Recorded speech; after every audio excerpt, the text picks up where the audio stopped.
देखिए, हो सकता है कि अब आप मॉडलिंग करके ये जान चुके हैं कि 3D स्पेक्स पे मॉडल कैसे बनाया जाता है। पर होता क्या है, जब भी आप मॉडल्स बनाते हैं तो उसमें केवल एक कलर होता है, जैसे कि यहाँ पे आप टी पॉट पे देख पा रहे हैं या फिर इस सिलेंडर पे देख पा रहे हैं। अब इस कलर की वजह से आपको ये समझ नहीं आता कि ये ऑब्जेक्ट ग्लास है या फिर मेटल है या फिर वुडन है। यानी कि इस ऑब्जेक्ट को देख करके कोई भी ये अंदाजा नहीं लगा सकता है कि ऑब्जेक्ट किस मेटल से या किस मटेरियल से मिलकर के बना हुआ है। इसका ही सॉल्यूशन होता है मटेरियल एडिटर डायलॉग बॉक्स। तो देखिए, आज के इस वीडियो में हम मटेरियल के बारे में जानेंगे और ये बिल्कुल ही बेसिक सा वीडियो होने वाला है।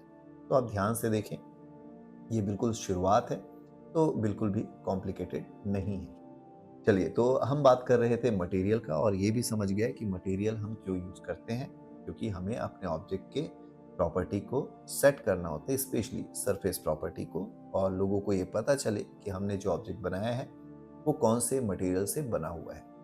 तो 3ds मैक्स पे जो मटेरियल एडिटर है वो ओपन होता है एम प्रेस करने पे। तो जैसे ही आप एम प्रेस करते हैं आपको मटेरियल एडिटर का पैनल मिल जाता है। हो सकता है ये जो पैनल आप जो देख रहे हैं ये आपको किसी अलग तरीके से दिखाई दे, क्योंकि 3ds मैक्स पे मटेरियल एडिटर के दो मोड्स होते हैं। अभी आप जो देख रहे हैं ये कॉम्पैक्ट है, बट अगर आप मोड मेन्यू में जाएं और स्लेट पे क्लिक कर दें तो आपका मटेरियल एडिटर कुछ ऐसा दिखाई देगा। तो कंफ्यूज बिल्कुल भी नहीं होना है, आपको बस ये समझना है कि 3ds मैक्स पे मटेरियल एडिटर दो टाइप के होते हैं, एक कॉम्पैक्ट और एक स्लेट। चलिए वापस से चलते हैं मोड से कॉम्पैक्ट में। ओके, तो अभी हम कॉम्पैक्ट मोड पे आ चुके हैं और ये देखने में कुछ ऐसा दिखाई देता है। हो सकता है अभी ये आपको कॉम्प्लिकेटेड लग रहा हो, पर जैसे ही आप इसको यूज में लाना शुरू करेंगे मेरे साथ साथ, ये आपको आसान लगने लगेगा। अब होता क्या है, जब भी आप अपने मॉडल को क्रिएट करते हो, जैसे यहाँ पे आप ये एक इंटीरियर का सीन देख पा रहे हैं, ये पूरी तरीके से ग्रे कलर में है और इस सीन पे एक प्रॉपर लाइटिंग है। पर हमें ये क्लियर नहीं हो रहा है कि ये ऑब्जेक्ट एक्चुअल में जो सोफा है ये फैब्रिक है या फिर मेटेलिक है। तो या ये वॉल वॉल की तरह नहीं दिख रहा है। यहाँ पे पिक्चर्स हैं, वो पिक्चर्स क्लियरली विजिबल नहीं है। मटेरियल का यूज करके आप देख सकते हो कि सीन पे एक लाइफ लाया गया है, जिससे आपको ये समझ आ रहा है कि यस, ये वॉल है, ये विंडो है, इसके बाहर एक सीनरी है, यहाँ पे कुछ पेंटिंग्स हैं, यहाँ पे आप देख रहे हैं एक फायर प्लेस है और इस तरीके से यहाँ पे सोफा है और नीचे फ्लोर है जिसपे वुडन का टेक्सचर है। तो ये सारी चीजों को क्रिएट करने के लिए ही आपको मटेरियल को सीखना पड़ेगा। अब जब आप मटेरियल सीखना शुरू करते हैं तो किन चीजों पे ध्यान देना है?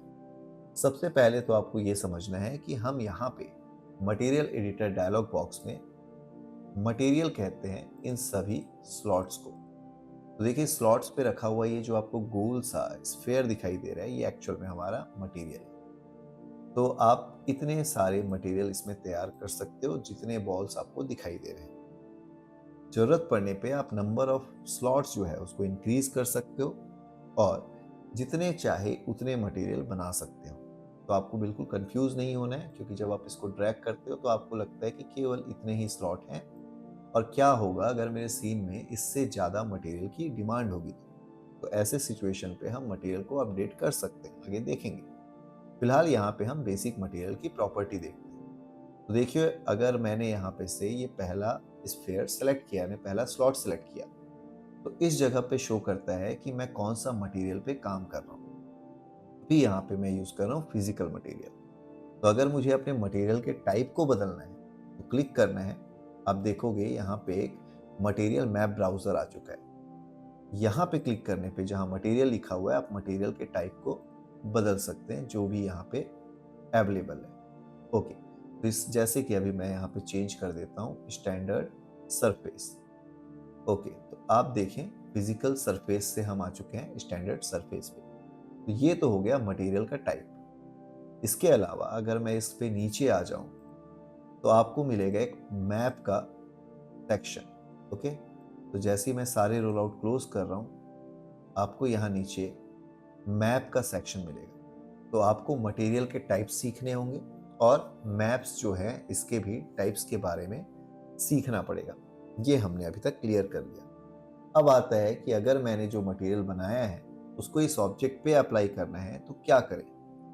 चलिए पहले एक मटेरियल बना लेते हैं। जैसे इसका जो बेस कलर है इसको मैं चेंज कर देता हूँ, यानी बेस को और बेस कलर को। तो यहाँ पे मैंने क्लिक किया, मटेरियल मैप ब्राउज़र वापस से मिला, क्लिक करके मैं लिखता हूँ बिटमैप, और बिटमैप पे जाके मैं किसी भी एक इमेज को अप्लाई कर देता हूँ। जैसे कि मैं अपने एक थंबनेल को ही इस पे अप्लाई कर देता हूँ। आप देखेंगे ये थंबनेल आपको यहाँ दिखाई दे रहा है, और अगर इस बटन पे क्लिक करूँ तो जो भी सेलेक्टेड ऑब्जेक्ट है उस पे ये मटेरियल अप्लाई हो जाएगा। अगर मटेरियल अप्लाई करने के बाद आपको दिखाई ना दे तो इस बटन पे आपको क्लिक करना है जो है शो शेडेड मटेरियल, और इससे आप मटेरियल के इस टेक्सचर को शो या हाइड कर सकते हैं। चलिए बैक आते हैं, और आप देख सकते हैं कि मैंने बेस कलर पे एक टेक्सचर दे दिया।